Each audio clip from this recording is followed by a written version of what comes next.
ঠাইখনৰ নাম হ'ল ডিপচৰ কানাইমাৰা গাঁও পঞ্চায়তৰ এখন ৱাৰ্ড হয়।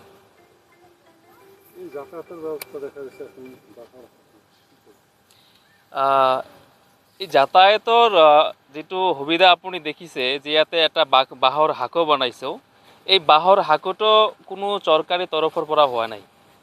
এইটো ডিপচৰ গাঁৱত সাধাৰণ ৰাইজৰ খাটনি কৰা পইচাৰে এইখন দলং বনোৱা হৈছে। এই গাঁওখনত 800ৰ ওপৰত ভোটাৰ আছে আৰু স্কুলীয়া ছাত্ৰ ছাত্ৰী 1000ৰ ওপৰত আছে। আৰু আমাৰ এইখন গাঁৱত জীৱিকা উপাৰ্জনৰ কাৰণে যিটো উপায় টোটেলি নিৰ্ভৰ কৰে আমাৰ কৃষি কৰ্মৰ লগত।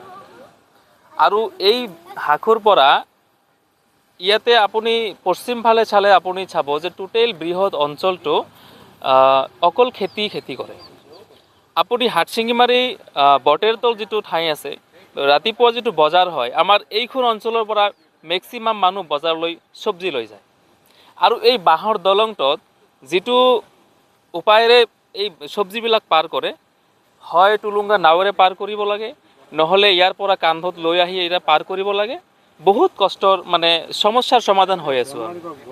বেমাৰী মানুহ হ'লেতো আৰু এইটো বহুত মুস্কিল হৈ যায়, কাৰণ বেমাৰী মানুহসকলে যদি ৰাতিত বা দিনত হ'লেও অসুবিধা নাই, ৰাস্তা ঘাট বেয়া, ইয়াতে ডেলিভাৰী কিবা প্ৰব্লেম হ'লে মহিলাসকলক আনোতে বহুত কষ্ট হয়। আৰু এনেকুৱা এটা আমাৰ নিউজ আছে যে এজনী মাইকী মানুহ ডেলিভাৰী হোৱাৰ সময়ত পেইন উঠিছে।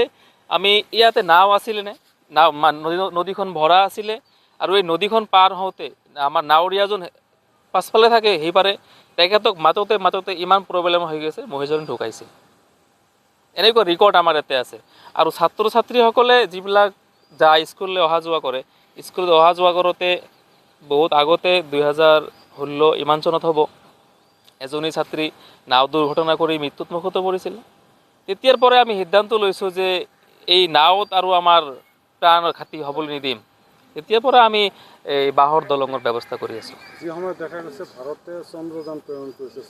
হয়, এইটো কথা। যেতিয়া আজিৰ যুগত আমাৰ ভাৰতে বিশ্বৰ ভিতৰত ৰেকৰ্ড কৰিছে যে মহাকাশলৈ চন্দ্ৰযান প্ৰেৰণ কৰিছে আমাৰ চন্দ্ৰত, সেইটো যুগতেই আমাৰ এইখন দেশতে, এইখন ৰাজ্যতেই আমি বাঁহৰ হাকোৰে পাৰ হ'বলৈ গৈ আছোঁ। কিমান কষ্টৰ কথা। মই এইখন দেশৰ নাগৰিক, এই ৰাজ্যত বসবাস কৰি আছোঁ, এইখন গাঁৱত বাস কৰি আছোঁ। আৰু আজিৰ দিনত আমি যদি চন্দ্ৰলৈ যাব পাৰিছোঁ, আৰু সামান্য এই নদীখন পাৰ হওঁতে আমাক বাঁহৰ হাকোৰে, অৰ্থাৎ ৰাইজৰ পকেটৰ পইচাৰে এই দলংখন নিৰ্মাণ কৰিবলগীয়া হৈছে। এই ক'ব বিচাৰিছোঁ যে মই খুৰশ্বেদ আলম কৈছোঁ, আমাৰ অত্ৰ এলেকাৰ গোটেই সকলৰ হৈ মই কৈ আছোঁ, ইণ্ডিয়ান গভৰ্ণমেণ্ট আৰু লগতে আসাম গভৰ্ণমেণ্ট ডক্টৰ হিমন্ত বিশ্ব শৰ্মাক আমি ৰিকুৱেষ্ট কৰি আছোঁ, তেখেতে যাতে আমাৰ এই দলংখন অতি শীঘ্ৰেই এখন পকী দলঙৰ ব্যৱস্থা কৰি দি টোটেল অঞ্চলৰ মানুহৰ যাতায়াতৰ সুবিধা কৰি দিয়ে। এই তেখেতৰ ওচৰত মোৰ বিনম্ৰ অনুৰোধ।